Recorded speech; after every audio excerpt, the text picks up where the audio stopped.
우리에게 주시는 하나님의 말씀을 보시겠습니다. 빌립보서 1장 12절에서 21절을 같이 한번 보겠습니다. 하나님 말씀 빌립보서 1장 12절에서 21절까지입니다.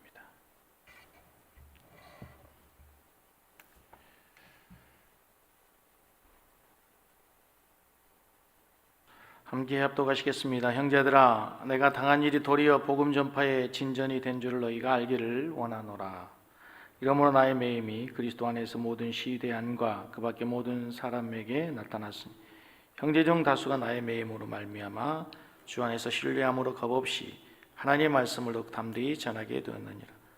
어떤 이들은 투교와 분쟁으로, 어떤 이들은 착한 뜻으로 그리스도를 전파하나니 이들은 내가 복음을 변증하기 위하여 세우심을 받은 줄 알고 사랑으로 하나 그들 나의 매임에 괴로움을 더하게 할 줄로 생각하여 순수하지 못하게 다툼으로 그리스도를 전파하느니라.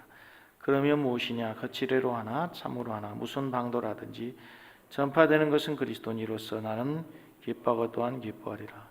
이것이 너희의 간구와 예수 그리스도의 성령의 도우심으로 나를 구원에 이르게 할 줄 아는므로 나의 간절한 기대와 소망을 따라 아무 일에든지 부끄러워하지 아니하고 지금도 전과 같이 온전히 담대하여 살든지 죽든지 내 몸에서 그리스도가 존귀하게 되게 하려 하나니 이는 내게 사는 것이 그리스도니 죽는 것도 유익함이라. 아멘.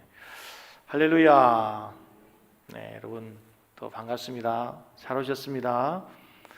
네, 오늘도 말씀을 통해서 은혜 받고 가시기를 주의 이름으로 축복합니다. 지금까지 우리가 주일 낮예배 때 마가복음을 강의했는데요. 마가복음 14장까지를 우리가 지난주에 마쳤고 이제 15장, 16장이 남았는데 15장, 16장은 예수님 십자가의 죽으심과 부활에 대한 내용인데 우리가 뭐 고난주간, 부활주간 이런 때 늘 살폈던 그런 말씀들입니다. 그래서 또 다음에 다시 다룰 기회가 있을 걸로 생각하고 이제 마가복음은 이것으로 지난주까지 마감한 걸로 하고 오늘은 제가 빌립보서 본문의 말씀을 보게 됐습니다. 오늘 말씀의 제목이 아주 특별한 기쁨이라는 제목입니다. 오늘날 우리나라와 교회, 온 국민들이 잃어버린 단어 하나가 있다면 기쁨이란 단어가 아닐까 생각이 됩니다. 우리가 기쁨을 잃어버렸죠. 세상 살만 나고 재미지고 행복하다고 노래하는 사람들보다는 여기저기서 들려오는 신음소리, 운음소리, 한숨소리, 통곡소리가 사무치도록 애처롭기도 합니다. 하지만 하나님께서 우리 인간들을 향해서, 우리 그리스도인들을 향해서, 하나님의 자녀들을 향해서 가지시는 하나님의 뜻, 하나님의 마음은 우리가 기뻐하는 것입니다. 여러분 잘 아시는 데살로니가전서 항상 기뻐하라, 쉬지 말고 기도하라, 범사에 감사하라. 여기서 끝이 아니고 그 다음에 뭐라고 하냐면 이는 그리스도 예수 안에서 너희를 향하신 하나님의 뭐다? 하나님의 뜻이에요. 하나님의 뜻은 우리가 항상 기뻐하고 감사하고 행복하게 사는 것, 그게 하나님께서 우리를 향한 마음이에요. 이 마음을 쉽게 표현하면 아버지가 자식들을 향해서 뭐냐면 우리 자식들이 좀 행복했으면 좋겠다. 아버지의 마음과 같은 거예요. 어려운 가운데도 우리 자녀들이 정말 기쁘게 살았으면 좋겠다. 이런 마음인 거죠. 창세기를 보면 하나님께서 인간을 하나님 형상대로 창조하시고 2장 8절에 보면 우리를 어디에 살게 하십니까? 2장 8절을 같이 읽습니다. 여호와 하나님이 동방의 에덴에 동산을 창설하시고 그 지으신 사람을 거기에 두시느니라. 그러니까 하나님께서 사람을 만드시고 난 후에 우리 인간이 살도록 만든 동산이 있어요. 우리가 사는 동산의 이름을 뭐라고 지었어요? 에덴이라고. 우리가 1부, 2부 때보다도 지금 3부의 사람이 작아요. 그러니까 소리를 크게 일당백으로 아멘. 예. 아 이렇게 할 수 있는데 다 여기 있으면 막 그냥 내가 설교를 해야 될지 말아야 될지 갈등된단 말이에요. 다음 주 2부로 줄일까 막 이런 생각도 든단 말이에요. 하나님께서 우리 인간을 살게 하는 그 곳 이름을 뭐라고 했다고요? 에덴 동산이라 했단 말이죠. 근데 창세기 3장에 보면 인간이 범죄하고 나서 이제 인간에게 오는 그 주어진 그 형벌이 뭐냐면 에덴 동산에서 인간이 추방을 당하게 되죠. 그렇죠? 인간이 추방을 당하게 됩니다. 창세기 3장 24절에 보면 하나님이 그 사람들을 쫓아내시고 에덴 동산 동쪽에 그룹들과 두루 도는 불칼을 두어 생명나무의 길을 지키게 했다. 그러니까 하나님께서 에덴 동산에 못 오도록 길을 막아버린 거예요. 그러니까 원래 에덴 동산에서 살도록 창조됐는데 에덴 동산에 인간이 추방된 게 쫓겨난 거죠. 에덴 동산에서 쫓겨난 인간의 삶이 어떻게 돼요? 이제 고통 속에서 신음하고, 남자들은 땀을 흘려야 먹고 살고, 그렇죠? 종신토록 수고해야 돼. 그래서 남자들이 고생하는 거예요. 여성들은 일산의 고통, 잉태의 고통이 더해지고 남편들을 그리워하고 사모하며 사는 거예요. 이제 그 고통의 삶이 이 땅의 삶이에요. 근데 하나님께서 우리 인간들을 그렇게 살기를 원하지 않으세요. 그래서 이제 이 에덴 동산의 삶이 어떤 삶인가 보면은 이사야서 51장 3절에 보면은 하나님이 이렇게 나와 있어요. 같이 읽습니다. 나 여호와가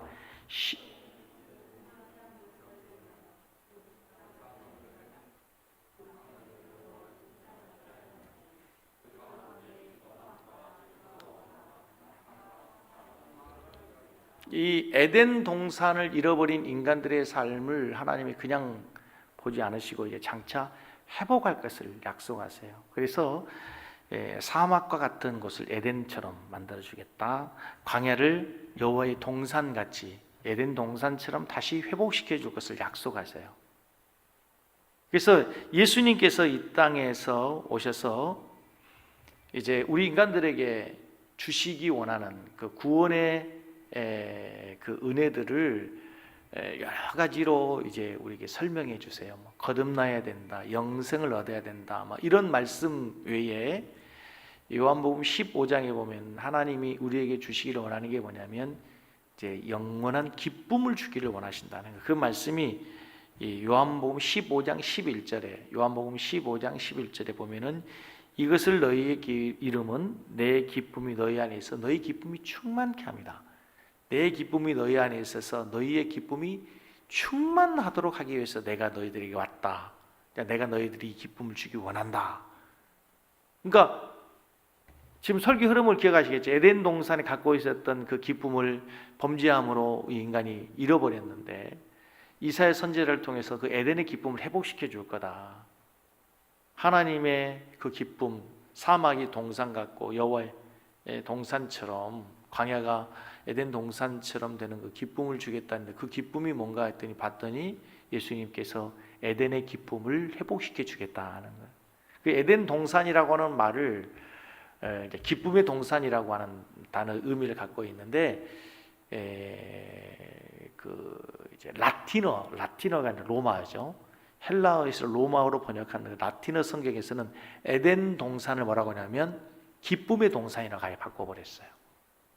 그러니까 우리가 잃어버린 그 기쁨의 동산을 예수님께서 이제 구원하심으로 우리에게 그 구원의 기쁨을 에덴 동산을 회복시켜 준단 말이에요. 그래서 예수님을 만나는 사람들에게 나타나는 공통적 특징이 뭐냐면 기쁨을 누리는 거예요.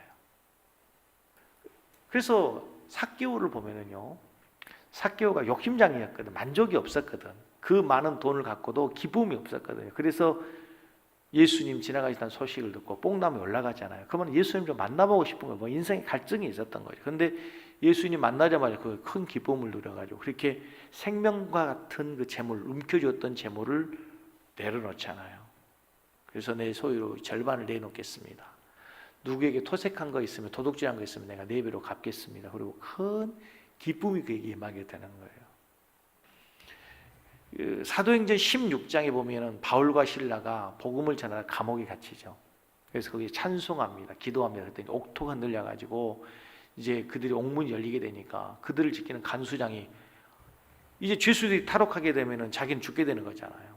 죽을 위험이 있어서 내가 어떻게 해야 되겠 좋겠냐. 사도 바울이 주 예수를 믿어라. 그래야만 너와 내 집이 구원을 얻게 될 것이다. 이 말을 듣고 사도 바울을 데리고 이제 자기 집으로 갔어요. 그리고 나서 뭐라고 나오냐면 사도행전 16장 34절에 이렇게 나왔습니다. 그들을 데리고 자기 집에, 여기 그들은 바울과 실라예요. 데리고 자기 집에는 간수예요. 간수장이 자기 집에 올라가서 음식을 차려주고 그와 온 집안이 하나님을 믿음으로 같이 읽습니다. 크게 기뻐하니라, 이렇게 되는 거예요. 여러분, 간수장이 크게 기뻐했는데 크게 기뻐할 일이 생겼나요? 우리가 얘기하면 갑자기 승진한 것도 아니고 유명해진 것도 아니고 그가 돈이 많아진 것도 아니잖아요. 바뀌는 거 아무것도 없어요. 죄수였던 바울이 와서 그들에게 예수님 전해준 것밖에 없단 말이야. 그런데 그들에게 크게 기뻐했다는 거예요. 이 기쁨이 뭐냐 도대체. 사마리아 수가성 여인, 갈증난 인생이죠. 남편을 몇이나 갖고도 만족감이 없는 여인이었잖아요. 그런데 예수님 만났던 이 여자가 물동이를 버려두고 가서 기쁨으로 동네에 외치기 시작하는 거예요. 희한한 거는요, 예수님을 만나는 모든 사람들이 다 기뻐하고 즐거워하고 감사하는 그 감정의 변화, 기쁨이 충만한 삶으로 바뀌어졌다는 사실 믿으시기 바랍니다. 여기서 중요한 것이 있어요. 우리 그리스도인들이 놓치지 말아야 될 거, 예수님 만나면 주시는 그 기쁨을 우리가 순간적으로만 누리는 것이 아니라 이제 이 땅에 사는 동안에 매일매일 계속해서 어떠한 환경에서도 그 기쁨을 누리고 살아야 될 줄로 믿습니다. 이 기쁨이 우리의 삶을 바꾸는 거예요. 절망 속에서도 슬픔 가운데서도 이 기쁨이 우리의 삶을 지배하고 우리의 삶을 지키고 보호하고 인도해야 될 줄로 믿습니다. 그래서 이 기쁨을 아주 특별한 기쁨이라고 하는 거예요. 세상이 주는 기쁨이 아니라, 세상의 물질이 주는 기쁨이 아니고, 세상의 사람들이 느끼는 기쁨이 아니라 특별한 하나님의 자녀들에게만 주시는 이 하나님의 기쁨을 우리 성도들이 누리며 살 수 있기를 주의 이름으로 간절히 축복합니다. 오늘 본문에 보면은 바울 사도가 기뻐해라 그러는데, 이 기쁨은 어떤 기쁨이냐면 환경을 넘어서는 기쁨, 환경을 초월하는 기쁨. 한번 따라서 하겠습니다. 상황을 넘어서는 기쁨, 환경을 초월하는 기쁨. 여러분, 사람이 언제 기뻐하고 언제 슬퍼하고 언제 행복하고 언제 불행하냐면 환경이 바뀔 때예요. 환경이 지배를 받을 수밖에 없어요. 갑자기 어려워진 경제, 갑자기 잃어버린 건강, 갑자기 변해버린 부부관계, 자녀의 문제. 우리가 육신을 이 땅에, 우리의 발을 이 땅에 딛고 살아가는 동안에, 우리 육신이 이 땅에서 사는 동안에 흙에서 온 우리 육체가 흙에서 나는 것을 먹어야 돼요. 그래서 흙에서 나는 것들이 부족하면 우리가 불행하게 되고 어려워지게 되고 지배를 받을 수밖에 없어요. 하지만 여러분, 우리는 꼭 환경의 영향을 받을 수 있지만 환경의 지배에 당해서는 안 됩니다. 아셨어요? 환경에 영향을 받을 수 있으나 환경의 지배를 받아서는 안 돼요. 여러분, 오늘 바울 사도가 당하고 있는 상황이 우리와 비교해 보면 우리는 아무것도 아니야. 여러분 어렵다고 해도, 내가 우리 성도님들 아닌데 우리 성도님들 어려운 분들이 많지만 사도 바울만큼 어려운 사람은 없어.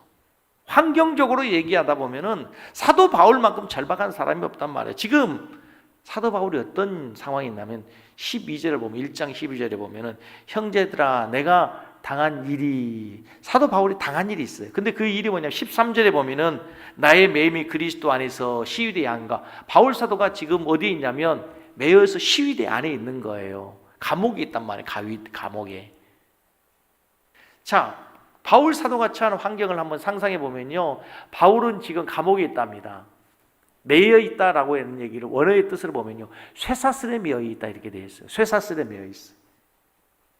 나이는 들었죠, 늙었죠. 가족이 있어요, 없어요?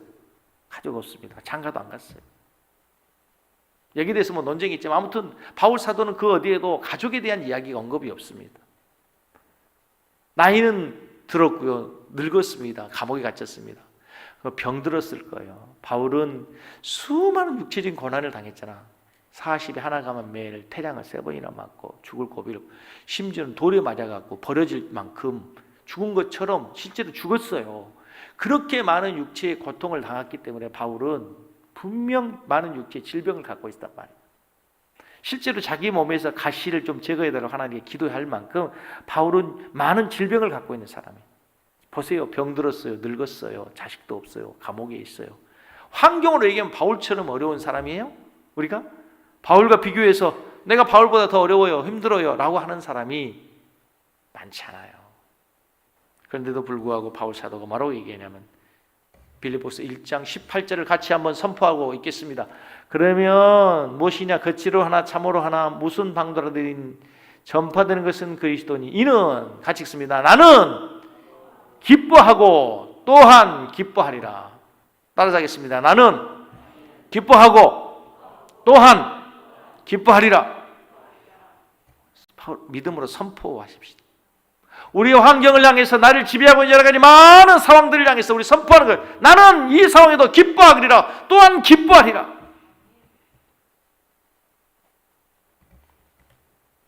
그렇습니다. 이 지금 바울 사도의 기쁨은 상황과 환경을 넘어서는 기쁨이죠. 죄수로 갇혀 있고 쇠사슬로 매어 있고 육신에 병들어 있는 그런 모든 환경과 상황을 뛰어넘는 그 기쁨을 바울은 누리고 있는 거예요. 세상의 기쁨은 환경에 의해서 달라지고 그렇게 주어진 기쁨은 오래 가지 못하고 금방 사라져 버리는 것이 세상의 기쁨인 것 같아요. 우리가 갖고 있는 그 기쁨이라고 하는 것들이. 제가 아주 좋고 아주 기쁘고 즐거웠던 순간들이 많은데요. 그때가 생각이 나더라고. 제가 아주 가난뱅이 신학생이었잖아요. 참 어렵게 공부할 때 우리 사모 최은미 씨를 만나가지고 결혼을 했는데 결혼하고 1년 정도 안 됐는데 자가용을 사주더라고. 그때 차가 프라이드 DM이었어. 프라이드를 사줬어. 얼마나 신났는지 모릅니다. 갑자기 아주 가난뱅이 신학생에서 어깨에 그냥 힘 들어가고 친구들이 얼마나 부러워했는지 몰라. 소위 친구들이 야 너 완전 장가가더니 완전 잡았다고 그냥 얼마나 부러워했는지 모릅니다. 제 차에는 늘 혼자 타고 간 것이요. 카풀로 해가지고 5명이 꽉꽉 차가지고 신학생들 차가지고 다니다가 어느 날 내 차 타고 다니는 그 친구가 갑자기 다른 차를 타고 왔는데 그 친구가 뭘 타고 왔냐? 엑센트를 타고 온 거야. 엑센트. 나는 프라이드인데 어디서 났냐? 이제 아버지가 사줬다는 거야. 아버지가. 순간 내 차 프라이드가 왜 이렇게 작아 보여? 그때는 그렇게 좋아 보였는데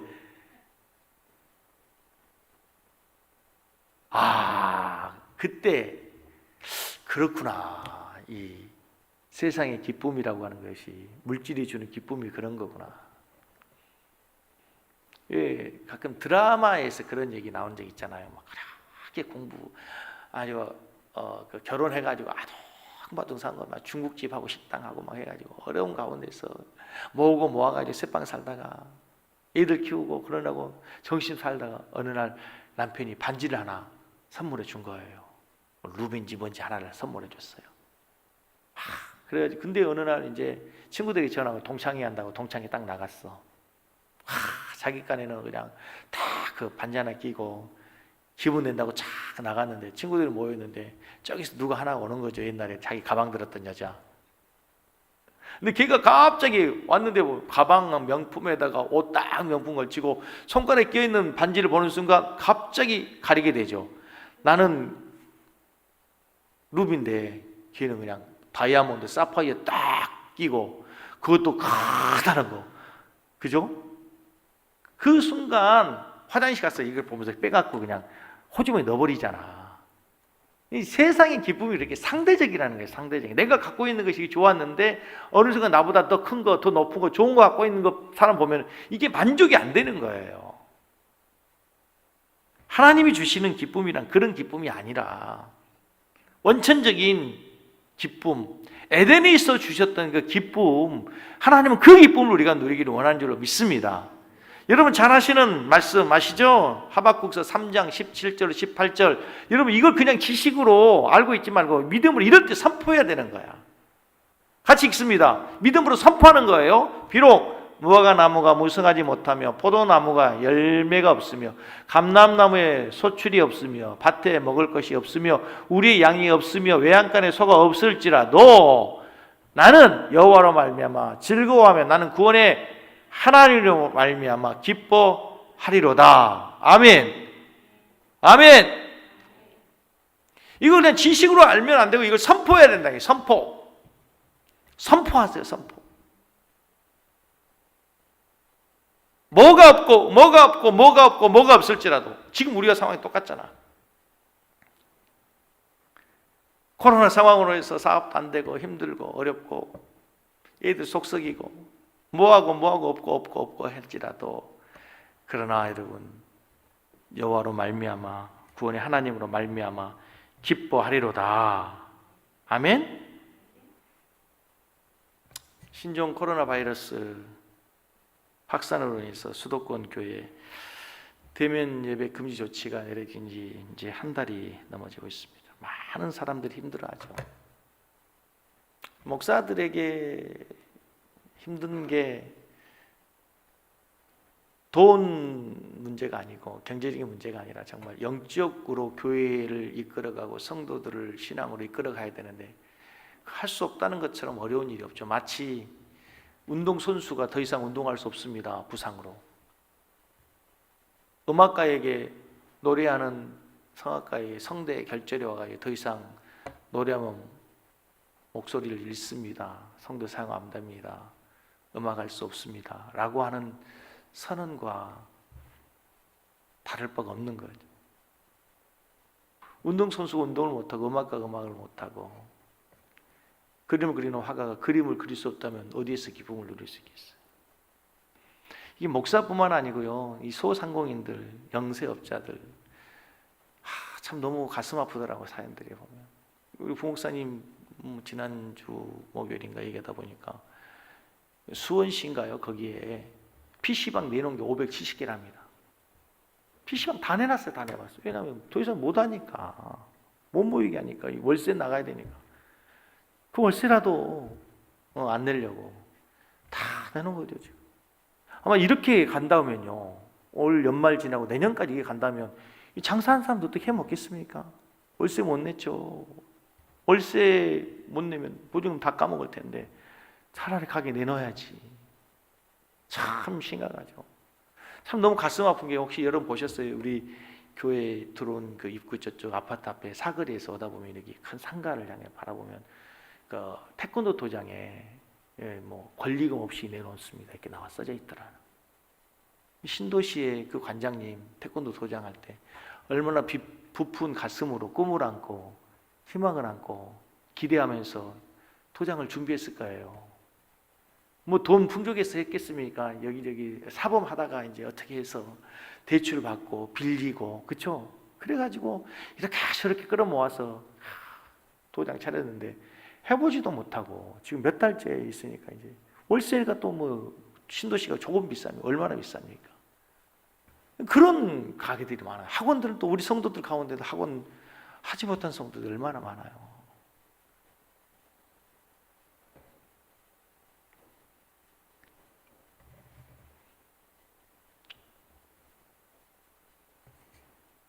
목사들도요 참 정말 너무 속상한 게요. 오늘도 우리 그 친구들 그 톡방에 누가 글을 하나 올렸더라고. 어디에서 그 갤럽 조사에서 조사한 연구 그 설문조사에 코로나 사태 이후에 종교에 대한 인식 변화 이렇게 됐어요. 그럼 불교나 천주교는 인식 변화 차이가 별로 많이 나오잖아요. 그런데 교회에 대해서는 깜짝 놀랐어요. 반감이잖아요. 비호감, 거리둬야 될 것, 막 이기적, 그리고 뭐 아주 안 좋은 것으로만 그냥 가득 차 있어요. 가장 비난받는 집단이 교회처럼 된 거죠. 요즘 혼자 있는 시간이 많아가지고 유튜브로 이제 설교 듣고 뭐 또 이제 많은 강의들을 듣고 하면서 찬송 들으면서 마음을 달래다가 참 은혜로운 동영상 하나를 보게 됐습니다. 한번 틀어줘 보실래요? 대만의 그 한 배우가 우리로 하면 연말에는 연예대상 시상식에서 대상을 수상하고 소감을 발표하는 내용인데요. 한번 잠깐 委屈、压抑、费解，以非常平实的方法娓娓道来。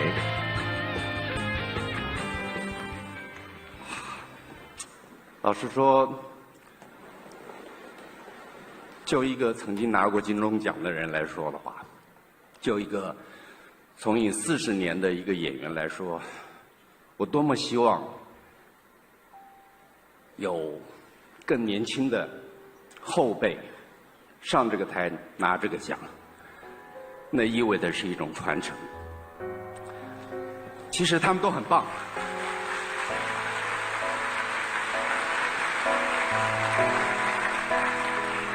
你们都很棒，只是上帝拣选了我。我想一定有他的用意，可能让我上来说说话吧。与其我想了一下，与其跟大伙儿一样，那么千篇一律的谢谢这个谢谢那个，感谢是不用说的，每一个人我们都值得感谢。可是你们想不想听一些不一样的呢？我是个基督徒，那么就用我的方式，我跟我的神，让我们这个大家庭，我们现在共聚一堂。可是要知道，还有很多的大家庭在外面水深火热。让我用我的圣经里面的主祷文，来为这片土地上面的人来祷告，好吗？我们在天上的父，愿人都尊你的名为圣，愿你的国降临，愿你的旨意行在地上，如同行在天上。我们日用的饮食，求你赐给我们，免我们的债，如同我们免了人的债，不叫我们遇见试探，救我们脱离凶恶。因为国度、权柄、荣耀，全是你的，直到永远。阿们。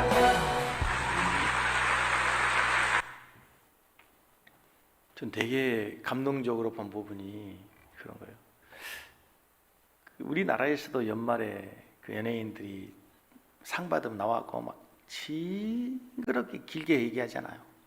뭐 감사단 얘기를 뭐 미용실 언니, 뭐 감독님, PD님, 뭐 가족들 쭉쭉쭉 얘기하잖아요. 천편일률적으로 다 그렇게 감사하는데 나는 크리스찬입니다. 저는 크리스찬입니다. 저는 그렇게 천편일률적으로 그런 감사의 얘기를 하는 것이 아니라 크리스찬으로서 우리와 하나님의 방식으로 말하겠습니다. 나는 크리스찬입니다. 우리와 하나님의 방식으로 나는 하나님께서 이곳에 세워서 나에게 말나게 하시려고 날 이곳에 세운 걸로 압니다. 하나님의 방식으로 말하겠습니다. 여러분, 우리가 대상을 받을 때 높은 자리에서 성공의 길에 있을 때만 나는 크리스찬입니다. 우리와 하나님의 방식으로 나는 말하겠습니다 라고 얘기한 것이 아니라 지금처럼 고난과 어려움 순간에도 캄캄한 사망의 음침한 길을 걸을 때에도 그렇게 고백할 수 있어요. 나는 크리스찬입니다.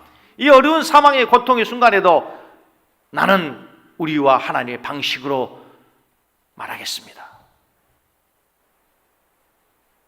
사도 바울 고난의 순간에도 똑같이 하나님의 방식으로 생각하고 말하는 거예요.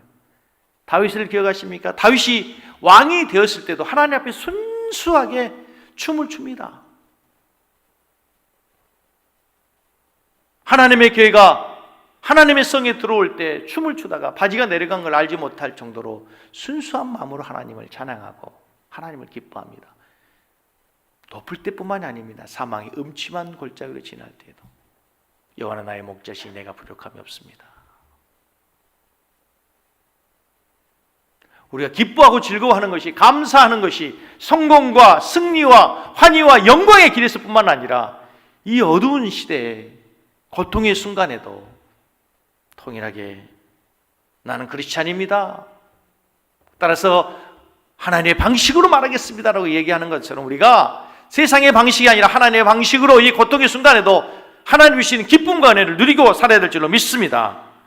오늘 본문이 기록되는 빌립보서의 배경은 사도 바울이 AD 50년쯤에 그 마케도냐로라는 환상을 보고 가서 유럽으로 들어가는 첫 성에 복음을 전해 세운 첫 번째 교회가 빌립보 교회입니다.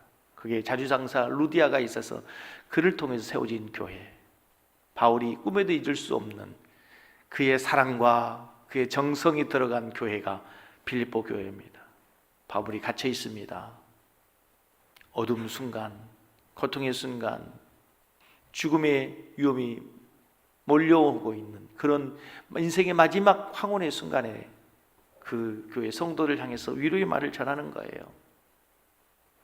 그 고통을 당하고 있는 바울 사도가 똑같이 신앙 때문에 믿음 때문에 고통을 당하는 그리스도인들, 초대 그리스도인들, 빌립보 교회 성도들 향해서 빌립보서 4장 4절에서 6절 말씀에 이렇게 얘기합니다. 항상 기뻐하라. 항상 기뻐하십시오. 다시 말합니다. 기뻐하십시오. 아무것도 염려하지 말고 오직 모든 일에 기도와 간구로 여러분이 바라는 것을 감사함으로 하나님께 아뢰십시오. 여러분 기뻐하십시오. 다시 말합니다. 기뻐하십시오. 바울 사도도 고통의 순간 감옥에서 나는 기뻐하고 기뻐하리라 고백하지만 또 고난을 당하고 있는 빌립보 교회 성도들, 신앙 때문에 핍박을 당하고 있는 그 성도들 향해서 다시 말씀드립니다. 기뻐하십시오. 다시 말합니다. 기뻐하십시오. 코로나 시대를 힘겹게 살아가는 우리를 향한 하나님의 말씀으로 들려지길 바랍니다. 두 번째, 바울 사도가 우리에게 주기를, 그리고 우리에게 가르치고 교훈하는 그 기쁨은 죽음을 넘어서는 기쁨입니다. 여러분, 죽음처럼 두려운 게 없습니다. 아무리 강심장인 사람도 당신 죽어 하면은요, 의사가 죽습니다 하면요, 순간 온몸에 사지에 힘이 쭉 빠집니다. 빌립보서 1장 20절에서 21절 말씀에 보면 바울 사도가 이렇게 얘기합니다. 나의 간절한 기대와 소망을 따라 아무 일에든지 부끄러워하지 아니하고 지금도 전과 같이 온전히 담대하여 살든지 죽든지 내 몸에서 그리스도가 존귀하게 되려 하나니 이는 내게 사는 것이 그리스도니 죽는 것도 유익하다. 나는 그리스도 안에서 사는 것도 죽는 것도 얼마든지 가능하고 난 죽는 것도 그리스도 안에서 유익하다. 바울은 지금 로마 감옥에 수감되어 있으면서 자신을 돌아보고 있습니다. 특히 죽음이 임박해 오고 있음을 느끼면서 자신의 삶을 깊이 생각하고 있습니다. 그러면서 결론적으로 놀라운 말을 합니다. 죽는 것도 유익합니다. 한마디로 죽어도 좋다는 말이에요. 나는 죽음을 받아들일 수 있는 준비가 되어 있다는 거예요. 죽음보다 두려운 게 어디 있습니까, 세상에? 여러분, 왜 우리가 코로나를 이렇게 두려워합니까? 잘못하면 죽습니다. 코로나 바이러스가 무섭고 두려운 이유는 그것이 죽음을 가져올 수 있기 때문에 그렇습니다. 생명과 연결됐기 때문에 그렇습니다. 사실 사람들이 죽음이 가까웠을 때 두려워하는 이유가 세 가지랍니다. 두려워하는 것 세 가지. 첫 번째가 뭐냐면 자아의 상실. 내가 없어져 버리는 거죠. 내가 이 세상에서 사라진다고 하는 것, 내 존재가 없어진다고 하는 것에 대한 두려움이 있는 거죠. 두 번째는요, 죽는 과정에 대한 고통. 이제 병마와 싸워가면서 내가 죽어가면서 당하고 겪고 이겨나가야 될, 맞닥뜨려야 될 그 상황들이 힘든 거죠. 그 고통에 대한 무서움, 통증, 외로움 같은 것에 대한 두려움이 있기 때문에 죽음을 두려워합니다. 세 번째는 소중한 사람들과의 이별이죠. 그렇죠. 이게 참 어려운 거예요. 사랑하는 가족들, 친구들, 성도들, 사랑하는 자녀들과 부모와 헤어진다고 하는 것이 얼마나 두려운 일입니까? 그래서 죽음이 두려운 거예요. 누구에게나 다 마찬가지예요. 지난주 저의 목양실에 집사님 부부가 찾아왔습니다. 목사님, 기도해 주십시오. 목사님, 모레 암 수술을 하기 위해서 입원합니다.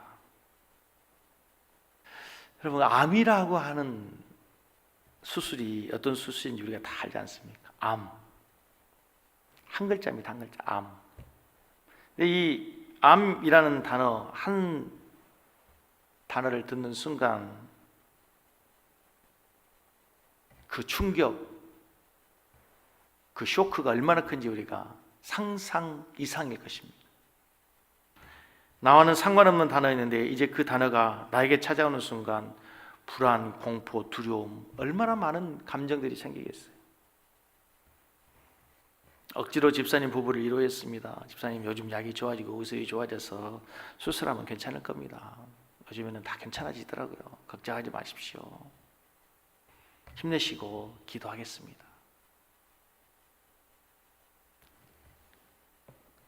그리고 수술하는 날 당일 아침 집사님에게서 전화 왔습니다. 목사님, 저 이제 수술하러 들어갑니다. 수술실에 들어갑니다. 순간 그 집사님의 마음이 저의 마음에 느껴지더라고요. 왜 전화했을까? 두려운 거죠. 수술하러 가기 두려워요. 목사님, 기도해 주세요. 제가 보고 싶어서가 아니고 순간 두려운 거죠. 수술이 잘 돼야 될 텐데, 잘 되려나, 별일 없어야 될 텐데, 두려움. 그거에서 이제 제가 교회 오는 길에, 출근하는 길에 전화 받고 차를 세우고 차 안에서 전화로 기도했습니다. 마음이 찐하더라고요. 짠하더라고요.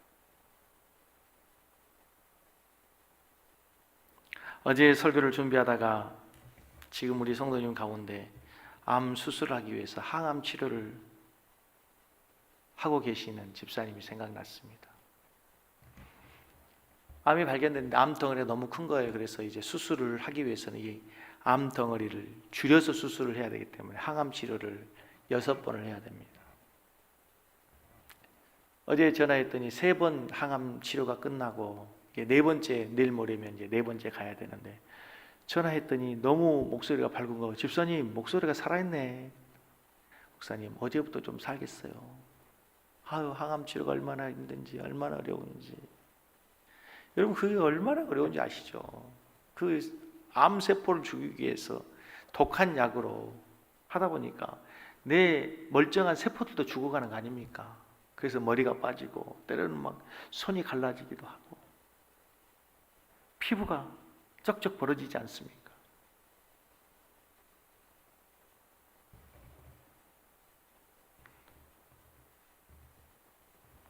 여섯 번을 해야 되는데 3번 하고 이제 절반을 마치고 4번째를 기다리고 있는 그 집사님.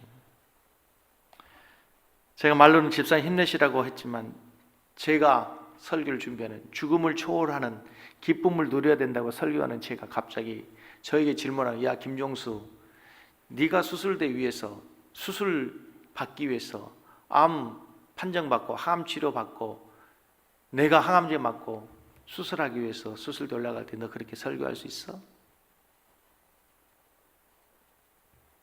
그때 제 마음이 어떠할까 생각해 보았습니다. 사랑하는 성도 여러분, 지금 여러분 우리가 건강하다는 것 자체만으로도, 이곳에 앉아 있다는 것 자체만으로도 여러분 하나님께 감사할 수 있기를 바랍니다. 어제 통한 집사님과 이런 얘기를 했어요. 암이라는 것이 나와 상관없는 것으로 생각했는데 내가 이렇게 항암 치료를 하고 있어요, 목사님. 여러분, 우리가 아무리 힘들고 어려워도 제가 알기로는 우리 성도님들 가운데 바울 사도만큼 어려운 분은 없어요. 감옥에 있지는 않잖아. 우리가 쇠사슬에 매여 있지는 않잖아. 우리는 가족은 있잖아요.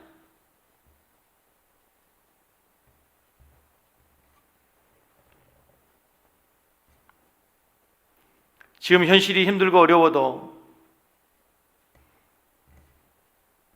우리가 믿음으로 산다고 하는 것은 승리와 영광의 순간에 뿐만 아니라 고통의 순간에도 우리와 함께 하고 계시는 그 하나님과 동행하면서, 그분을 의지하면서 그분이 주시는 힘으로 이 모든 것들을 이겨나가는 것이 바로 우리의 믿음이고 우리의 신앙이라는 사실을 기억할 수 있기를 바랍니다.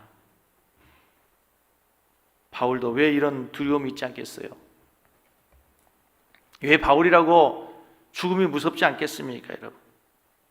그러나 이런 환경 속에서 두려움을 뛰어넘게 하는, 죽음을 초월하는 그 어떤 기쁨, 그 죽음을 초월할 수 있는 어떤 은혜, 그것은 어디에서 오는 것일까요? 그것은 바로 죽음이 끝이 아니라 죽음 너머에 소망이 있기 때문입니다. 사도 바울이 죽음을 두려워하지 않는 것은 사도 바울은 목숨이 2번이기 때문에, 아니면 2번의 인생을 살 수 있는 기회가 주어졌기 때문이 아니라 그도 똑같은 하나의 인생을 갖고 인류의 일생을 살지만 죽음 너머에 있는 새로운 나라, 천국에 대한 소망과 예수 그리스도를 통해서 영원한 생명을 얻는 그 구원의 영생의 기쁨이 있기 때문에 죽음을 초월하여서 그 죽음의 가운데서도 기뻐할 수 있다는 사실을 믿을 수 있기를 주의 이름으로 간절히 원합니다. 이것이 주님이 주신 기쁨인 거예요. 이것이 죽음의 두려움을 이기게 해준 기쁨의 힘이라고 하는 거예요.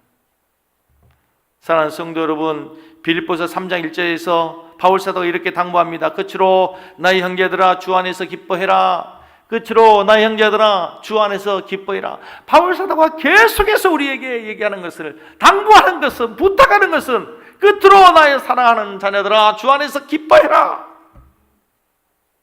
이게 코로나 시대를 살아가는 우리 성도들에게, 우리 섬기는 교회의 성도들에게 하나님이 주시는 마음이에요. 하나님이 주시는 마음.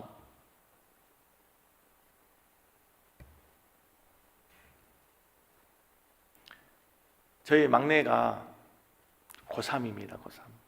지금 입시 준비하느라고 열심히 피아노 치고 연습하고 있습니다. 그 지금까지 살아온 18년 동안 네가 제일 힘든 시기를 보내고 있는 거죠. 제일 긴장하면서, 제일 스트레스 받으면서. 근데 오늘도 아까 제 방에서 밥 먹으면서 야 가은아, 너 참 목소리가 살아있고 너 기쁘고 너 그래서 그렇게 내가 감사하면서 이렇게 할 수 있어. 내가 너무 감사하다. 네 목소리가 옛날과 다르게 살아있어. 근데 이유가 있어요. 제가 엄마를 뺏겼거든요, 가은이한테. 그동안에는 저 혼자 학교까지 막 그냥 4시간 왕복 차 타고 다니고 연습실 혼자 하고 막 그랬는데 지금은 이제 그럴 수 있는 상황이 아니어가지고 이제 엄마가 좀 챙겨줘야 될, 밥도 해주고 해야 될 그런 상황으로 돼가지고 엄마가 같이 있으니까 그 어려운 순간에도 엄마가 있으니까 힘이 나는 거예요. 기뻐지는 거예요. 뭐 엄마가 뭐 해주는 게 뭐가 있어요? 그때나 지금이나 해주는 거 별로고 연습은 지가 해야 되는 거잖아.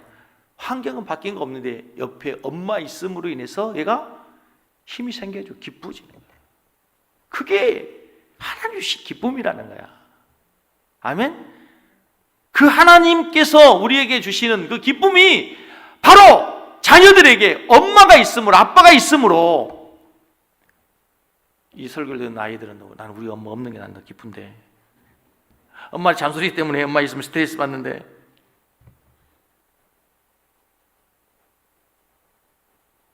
오늘 예배드린 우리 성도들에게, 이 코로나 힘든 시기를 살아가고 있는 성도들에게 정말 하나님께서 주시는 그 기쁨을